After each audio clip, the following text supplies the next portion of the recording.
வணக்கம் நண்பர்களே, welcome to my channel. இன்னைக்கு இந்த வீடியோல எதை பத்தி பார்க்க போறோம் அப்படின்னா, எந்த ஒரு தேர்தலுக்கும் கூட்டணி முக்கியமா இல்ல கொள்கை முக்கியமா அப்படிங்கிற அந்த ஒரு விவாதத்தையும், அது மட்டும் இல்லாம முக்கியமா பாஜகல இருந்து ஒரு தலைவர் வெளியாகிறாரு. அது யாரு அப்படிங்கிற அந்த ஒரு விஷயத்தை பத்தி தான் இந்த வீடியோல பார்க்க போறோம். வாங்க பார்க்கலாம்.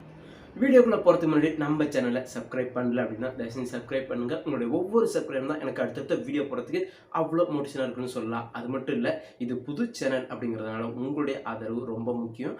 அதையும் தாண்டி என்னோட கருத்திலிருந்து உங்களுக்கு மாறுபட்டுச்சு இருந்துச்சுனாலும் அதை நம்மளுடைய கமெண்ட் செக்ஷனில் பதிவிடுங்க. அதையும் வரவேற்கப்படுகிறது. சரி, வாங்க வீடியோக்குள்ள போகலாம். இங்கே முதல்ல ஆஹ், ஒவ்வொரு எலெக்ஷனுக்கும் முக்கியமானது, அதாவது தேர்தலை சந்திக்கிறதுக்கு அதில் வெற்றி அடையிறதுக்கு கொள்கை முக்கியமா இல்லை கூட்டணி முக்கியமா அப்படிங்கிற அந்த ஒரு விஷயத்தை பார்த்துடலாம். இங்கே கொள்கை தான் ரொம்ப ரொம்ப முக்கியம். கூட்டணி அப்படிங்கிறது அடுத்த விஷயம்தான். ஏன்னா இங்கே மக்கள் உங்கள் மேலே நம்பிக்கை வைக்கிறதே கொள்கை சார்ந்தது தான்.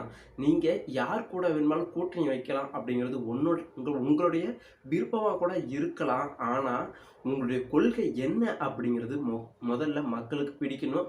அதை எதிர்பார்த்து மட்டும்தான் மக்கள் உங்களுக்கு வாக்களிப்பாங்க. அப்படி வாக்களித்து வந்தீங்கன்னா கண்டிப்பாக அது நிரந்தரமாக இருக்கும் அப்படிங்கிற மாதிரி சொன்னாங்க. அதையும் தாண்டி இன்னொரு முக்கியமான விஷயத்த சொன்னாங்க. அதை பாமகவை எதிர்த்து சொல்லணும் அப்படின்னு சொல்ல, ஆனால் கடந்த வரலாறு தான் அவங்க சொன்னாங்க அப்படின்னே சொல்லலாம். ஏன்னா இப்போ பாமகவுடைய தலைவர் அன்புமணி ராமதாஸ் அவர்களும் இருந்தாலும் சரி, ராமதாஸ் ஐயா அவர்களுக்கும் சரி, அவங்க மிகச்சிறந்த தலைவர்கள் அப்படிங்கிறதுல எந்த ஒரு சந்தேகமும் இல்லை.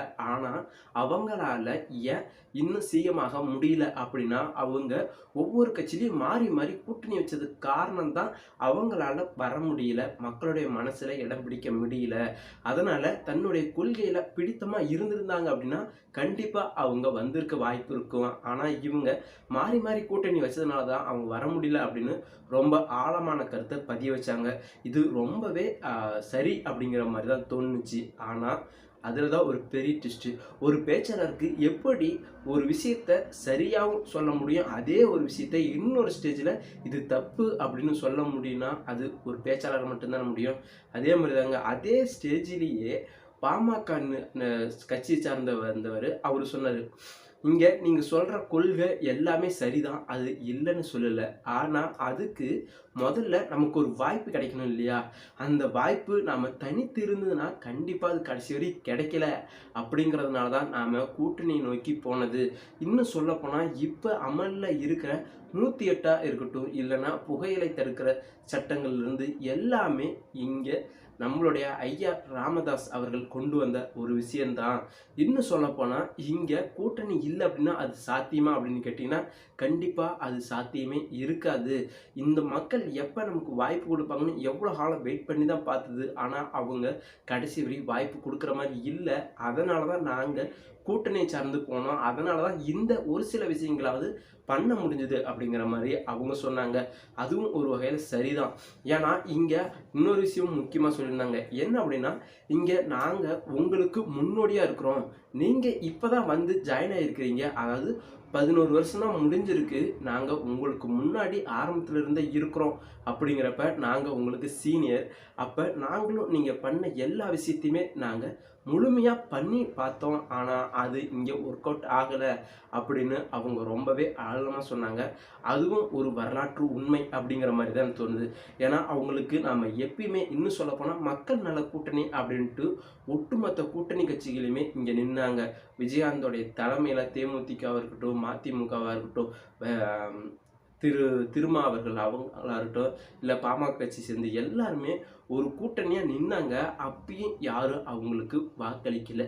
இன்னும் சொல்லப்போனால் அந்த டைம் ஜெயலலிதா தனியாக நின்று அவங்க ஜெயிச்சுட்டு போயிட்டாங்க அப்படின்ட்டு தான் சொல்லணும். அப்படி இருக்கும் பட்சத்தில் தான் நாங்கள் கூட்டணியை தேடி போனோம். அதனால தான் எங்களால் முடிஞ்ச அந்த ஒரு விஷயத்தை மக்களுக்கு சர்வீஸ் பண்ண முடிஞ்சுது அப்படின்னு அவங்க சொல்லியிருந்தாங்க. அதுவும் உண்மை அப்படிங்கிற அந்த ஒரு நிலையில தான் இருக்குது.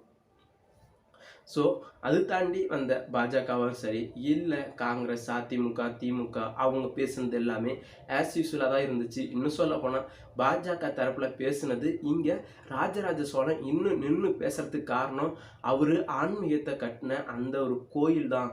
ராஜராஜ சோழன் கட்டின அந்த ஒரு கோயில் தான் இன்னும் அவரை நிலைப்பாக வச்சிருக்கு அப்படின்னு சொன்னார். ஆனால் அது மட்டுமே இல்லை, இங்கே கல்லணை அப்படிங்கிற ஒரு விஷயத்தையும் அவங்க தான் கட்டினாங்க. இங்கே அர்ச்சகர்களுக்கு மட்டும் அவர் கட்டி முடிச்சுட்டு அவங்களுடைய வயிற்றை மட்டும் நிரப்பல. அவர் கல்லணை அப்படிங்கிற ஒரு விஷயத்த கட்டினதுனால தான் இங்கே விவசாயம் இருக்கிற எல்லோருடைய வயிற்றுலையும் நீர் பார்த்தாரு அப்படிங்கிற அந்த ஒரு விஷயத்தையும் சொன்னாங்க. ஏன்னா அதனாலையும் கூட இங்கே பேர் நிற்கிறதுக்கு நிறையவே வாய்ப்பு இருக்குது. இங்கே பாஜக தன்னுடைய பவரால் கோயில்களை மட்டும்தான் கட்டுறாங்களே தவிர ஒரு அணையை கூட இன்ன வரைக்கும் கட்டலை அப்படிங்கிற மாதிரி இங்கே சொல்லியிருந்தாங்க.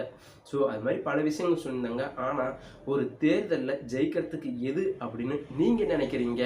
கண்டிப்பாக அது கொள்கையா இல்லை கூட்டணியா அப்படிங்கிறத நீங்கள் நம்மளுடைய கமெண்ட் செக்ஷனில் பதிவிடுங்க. அதையும் தாண்டி இங்கே பாஜகவில் யார் விலகினாங்க, அவங்க முக்கியமான பதவியில் இருந்தாங்கன்னு சொல்லியிருந்தேன் இல்லையா, அவங்க ஒரு எம்பி பதவியில் தான் இருந்தாங்க. இன்னும் சொல்லப்போனால் அவர் வேற யாரும் இல்லை, கௌதம் கம்பீர். ஸோ அவரு தான் பாஜகவிலிருந்து விலகிறதா அறிவிச்சிருக்கிறாரு. இன்னும் சொல்லப்போனால் அவருடைய கட்சி சார்ந்த நட்டா அப்படிங்கிறவர்கிட்ட தான் ஒரு கோரிக்கையே வச்சிருக்காரு. என்ன அரசியலிருந்து முழுவதுமாக நீக்கிடுங்க அப்படின்னு சொல்லி அவங்கள்ட்ட கோரிக்கை வச்சிருக்கிறாங்க. அந்த கோரிக்கை வச்சது மட்டும் இல்லாமல் இவருடைய எக்ஸ் தளத்தில் இவர் பதிவு பண்ணியிருக்காரு, எனக்கு அரசு பொறுப்புலேருந்து எல்லாத்தையுமே விடுவிச்சிருங்க, நீக்கிடுங்க அப்படின்னு சொல்லி அவர் தன்னுடைய எக்ஸ் தளத்தில் பதிவு பண்ணிருக்கு. ஏன் அவங்கள்ட்ட ஒரு ரெக்வஸ்ட் வச்ச பிறகு இவர் தனியாக தன்னோட பக்கத்துலேயும் இதை பதிவு பண்ணியிருக்கிறாரு அப்படிங்கிறது ரொம்ப முக்கியமான விஷயம். அதையும் தாண்டி இப்போ வர நாடாளுமன்ற எலெக்ஷன் டைமில் ஏன் இவர் ரிசைன் பண்ணணும்? இந்த எலெக்ஷன் முடிஞ்ச பிறகு கூட ரிசைன் பண்ணியிருக்கலாம். ஆனால் உடனே ஏன் இந்த ரிசைன் பண்ணணும்? பின்னாடி வேற என்ன காரணங்கள் இருக்குது அப்படிங்கிறத நாம் அடுத்தடுத்து ஒரு வீடியோக்களை பார்க்கலாம். அதுக்கு முன்னாடி எனக்கு தோணுன விஷயங்கள் என்னென்ன அப்படின்னு எக்ஸ் தளத்தில் பதிவு பண்ணது கூட ஒரு காரணம் என்னென்னா, இங்கே அவங்களுக்குள்ள சொல்லியும் அவங்க யாரும் கேட்கல பிடிக்கல அப்படின்னா கூட நான் பொது தளத்தில் பதிவு பண்ணிட்டேன், எனக்கு விருப்பம் இல்லை அப்படிங்கிற மாதிரியான ஒரு பதிவை நான் மக்களிடையும் பதிவு பண்ணிட்டேன். ஸோ இதுக்கு மேலே நீங்கள் என்ன உங்கள் கட்சியில் வச்சுருந்தா கூட உங்களுக்கு தான் லாஸ் அப்படிங்கிற மாதிரி அவர் சொல்லாமல் சொல்லணும் அப்படிங்கிறதுக்காக தான் எக்ஸ் தளத்தில் பதிவு பண்ணியிருக்காரு அப்படின்ட்டு நான் நினைக்கிறேன். சரி, நீங்கள் இந்த வீடியோ பற்றி என்ன நினைக்கிறீங்க அப்படிங்கிறத நம்மளுடைய கமெண்ட் செக்ஷன் சொல்லுங்கள். என்னுடைய வீடியோ உங்களுக்கு பிடித்திருந்துச்சுன்னா மறக்காமல் லைக் பண்ணுங்கள், ஷேர் பண்ணுங்கள், முக்கியமாக நம்ம சேனலை சப்ஸ்கிரைப் பண்ணுங்கள். நன்றி, வணக்கம்.